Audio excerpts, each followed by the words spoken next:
Hey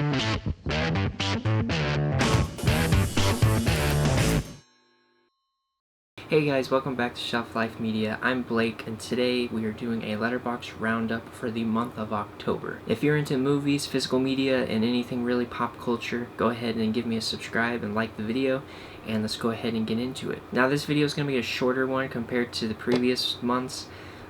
During the month of October, I mostly rewatch a bunch of horror films and Halloween themed movies. So I don't really watch many new movies unless I go see them in the theater, or for example, a few of these were just released on 4K, so I had the opportunity to watch them for the first time, and they just happened to be, Halloween related. I do try to challenge myself every October to watch one movie for every night of Halloween. And for the most part I did this month, depending on my work schedule. Some nights I couldn't because I had to be up super early in the morning, but for the most part I did, and most of those, majority of them were rewatches, but these were some of the first time watches that I watched for the month. The first movie that I watched on October 1st is actually not horror related at all, but I just happened to see it on that day, and that is Paul Thomas Anderson's newest film, One Battle After Another. Now this film, in my opinion, was the movie of the year. This movie was fantastic. It was so good. The acting was so great from everybody involved. The story was so good. Everything about this movie is just a masterpiece. This movie is about a group of political activists or revolutionaries, and something happens that causes them to have to disband and go into hiding. So that's kind of maybe like the first 20 or 30 minutes of the film, and then it fast forwards to, I believe, like 15 or 16 years later, somewhere along there, and that's where the main story of the film picks up. This one military guy played by Sean Penn, he starts to go after them again, 15 years later. So they're all on the run again, and Leonardo DiCaprio, who plays one of the main guys that was in the group along with his wife, before they disbanded, they had a kid together, and he ended up keeping her and watching over her and basically becoming a father after the group had disbanded. Once Sean Penn's character starts to go after all of them again and the chaos starts to happen, the father and daughter get split away, and the movie is basically the daughter gets taken by former members of the group to try to protect her. She has no clue really what's going on because this was before she was born, so she really has no idea what they used to do, what her father used to do. And then meanwhile, Leonardo DiCaprio's character is trying to catch up with his daughter. So it's just a big chaotic film all the way through, and that's part of the reasons why it's so great, is seeing the chaos as it goes on. Leonardo DiCaprio as Bob was really great and really hilarious. He's a really not together, he's in panic this entire film, trying to get everything together and catch up to his daughter. Chase Infinity did fantastic in this role. This is her debut film, her first acting role in a major film, and yeah, she did really great. I see Oscar nominations for almost every single person in this film. They were so good in this. But for sure, the highlight of the movie, performance-wise, was Sean Penn. Sean Penn was incredible in this. If any of them get nominated for an Oscar, it will for sure be him. He just plays a really annoying bad guy, so good. He really makes you hate him. Tiana Taylor was also really great in this movie. I think she has an Oscar nomination coming for her as well. This movie was just so fantastic. I highly recommend, if you haven't seen the film, when it comes to digital or when it comes out on physical media, highly recommend buying it and checking it out. There's a scene towards the end of the film, and I won't give too many details because I don't want to spoil or give away anything, but it involves a road that's kind of goes up and down, and it's a super intense, suspenseful scene, and it was just shot so well and done so perfectly, in my opinion. And yeah, that's one of the other highlights of this film. It's really, this whole film is just so good. Overall, I give One Battle After Another a perfect 5 out of 5. Next, on October 7th, I watched a cult classic, which was the Rocky Horror Picture Show. As I mentioned in my physical media haul, this is a movie that I've wanted to watch for years. I love watching cult classics and, movies that have really large fan bases, and this is one of those. I also really love musicals, so I knew this would be right up, what I would want to watch. And yeah, it lived up to the hype that people give it. I thought it was really great. This movie came out in 1975, but in case you don't know what it's about, this movie is the film adaptation of a really famous and popular play from the UK, which starred Tim Curry, and they made it into a film, which is why it's called The Picture Show. And yeah, it's just a really great film adaptation of the play. I've never seen the play myself, so I don't know, if there's any inaccuracies or anything like that. I can't compare it to the play, but just as the movie itself, I thought it was really good. There's a lot of iconic imagery in this film, even just starting right away with the lips and the black surrounding it, and all you see is the lips, and it sings the intro song. That right there is iconic enough for this film. Tim Curry in this is just so good. He's amazing in this role. There's a reason they kept him. He was in the original musical in the UK, and they kept him for the film because of how good he is in this role. I also really love the songs in this film. I think all the songs are great. Yeah, there's really not much to complain with about this movie. It's just a really fun movie. Meatloaf is in this movie for a little bit as well, so if you're into Meatloaf's movies or music, then you'll like to see him in this. This is also a really nice steelbook that they released for the film. I'm really happy that this came out during the month of October so that I could watch it just in time for Halloween. It's a great movie to watch during that time. But there's a great shot of Tim Curry in the film. But yeah, this is a really, really, really great film. I really enjoyed it, and overall I give it a 4 out of 5.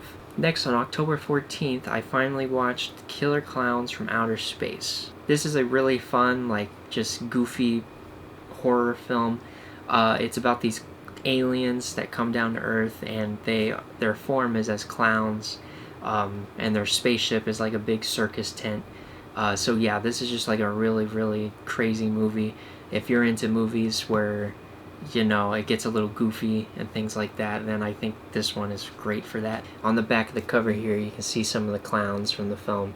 But yeah, this was just a really, really kind of bizarre movie in a way. What these clowns are doing is they go around and they turn people into cotton candy. So yeah, if that sounds interesting to you, then I highly recommend checking this out. It's a little silly at times, but obviously this movie's not meant to be taken super seriously. So if you're just looking for a fun, good time with some killer clowns from outer space, then I would highly recommend this. Overall, I give it a 3.5 out of 5. Next, on October 15th, I watched The Devil's Rejects. This is a sequel from the 2000s film by Rob Zombie, House of a Thousand Corpses. In my opinion, this is the best Rob Zombie film that I've seen. I'm not a huge fan of Rob Zombie, his movies at least. I would say I prefer his music more than his movies. But I thought from the movies I've seen of his, this is for sure my favorite one. I think this is not only his most entertaining movie, but also his most well-made movie. This movie basically picks up right where House of a Thousand Corpses ends, and the police are now after the group and trying to find them, and then they go on the run, which you can see on the back, sort of. That's them on the run from the police. So yeah, that's basically the gist of the movie. This was a really nice 4K steelbook release, though. I think the artwork on this is really, really great.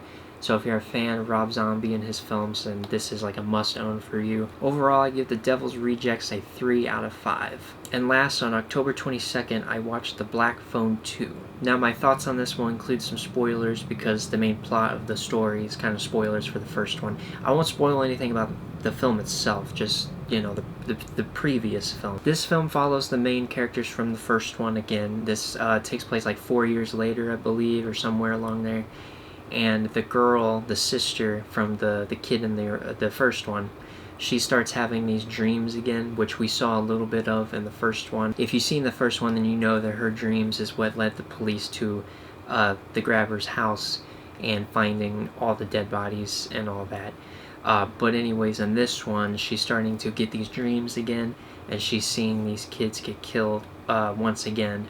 so she's growing concerned about that, and based on the clues that she's been given, she knows like the location of where this is happening, so she forms a plan to go up there, and that's basically where the plot of the movie begins. In this film, because the grabber died at the end of the first one, he is now like a Freddy Krueger kind of character, so he's only in her dreams, which I think is really cool. Some people say it's a ripoff of Freddy Krueger.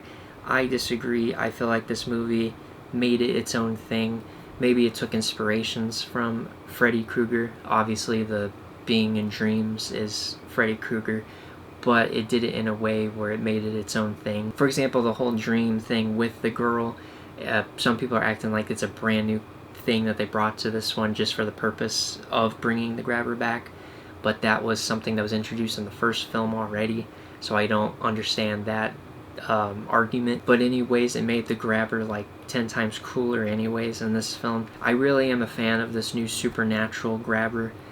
In my opinion, I like this more than the first one. I know some people like the more like grounded serial killer version of the grabber, and they're not huge fans of this new supernatural version, but I feel like a lot of horror franchises do this to keep going. You know, obviously that was the main thing of Freddy, and then with Jason Voorhees, they brought him back as like the supernatural version in the 6th film, and then they made like 4 more after that. So, you know, it's not a new thing, but I was a really big fan of that, and I thought that was a great way to keep this franchise going. Madeline McGraw in this film as Gwen was so great. She was great in the first one, but she's even better in this one. Her acting is just so good. There's multiple times in this film where she has to bring a lot of emotion out, and she does it so great. I also really like the snowy atmosphere of the film. I think that was a really great touch to this as well. They also introduce a lot of backstory for the grabber and his history and how he started and things like that, and it also brings together a lot of character developments, which I thought was great, especially involving the father and her brother that both have some sort of trauma that they've been dealing with for years, and this film kind of perfectly concludes that. I would say if you're unsure about the supernatural elements that have been added to this film, then I would recommend just going in and trying it anyways. I think you may be surprised. I know when they first announced that they were making a Black Phone 2, I was completely against it because I felt like the first one was a perfect standalone film. But now after seeing this, it exceeded my expectations. It was nowhere near what I thought it was going to be. It was way more better than I thought. So I would highly recommend giving this a chance. Overall, I really enjoyed Black Phone 2, and I really hope we get to see more of the grabber in the future, and I give it a 4 out of 5. And those are all the new movies I watched for the month of October. It's a really small month this time, but that was because I did a lot of rewatching. So majority of the films I watched were rewatches, but still a good amount here. You know, nice shorter video. If you enjoyed this, please like, comment, and subscribe, and I hope to see you in the next one.